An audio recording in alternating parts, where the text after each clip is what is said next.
আমার সোহে আজকে কই তুই হ্যাঁ কি অবস্থা এত কাম কাজ হলে কিছু হইবে হ্যাঁ একটু খাইবেন একটু ঘুমাইবেন প্রেম সেম করবেন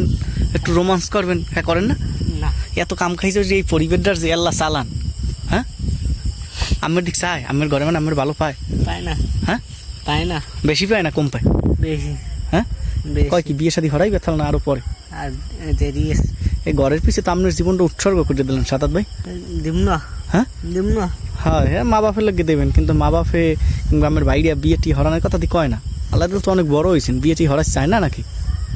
আর এখানে দেরি আছে এ আবার কবে এখন যদি কন যে দেরি আছে এখন আর কবে দেরি থাকবে কন সাদাত ভাই আর বয়স হয়েছে বয়স হয় নাই সাদাত ভাই যাই না বিয়ে শাদী হরছেন অল্পতে বিয়ে শাদী হরছেন সাদাত ভাই অল্প ধৈর্য সাদাত ভাই এই যে সোহের ময়লা টয়লা এগুলো কষ্ট নষ্ট একটু জাজি বুঝছে বিয়ে শাদী হরতে গেলে এগুলো অনেক ঝামেলা হইবে এগুলো একটু জাজি মারি হেঁপে যাইবেন খালি খামা খেতে যদি খাওয়া না হইবে সাদাত ভাই